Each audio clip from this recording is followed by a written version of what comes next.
மாற்றவில்லை, உள்ளத்தின் உணர்வு மாறவில்லை.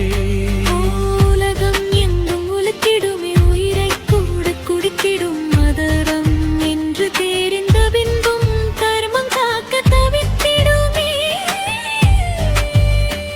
இது கடவுளின் பிழையா, இல்லை படைத்தவன் கொடையாய், நீதியில்லா செயலா, இதை அறியாதோர் யாரும் இல்லை. யுத்தம் இல்லை என்றால் என்ன நடக்கும்?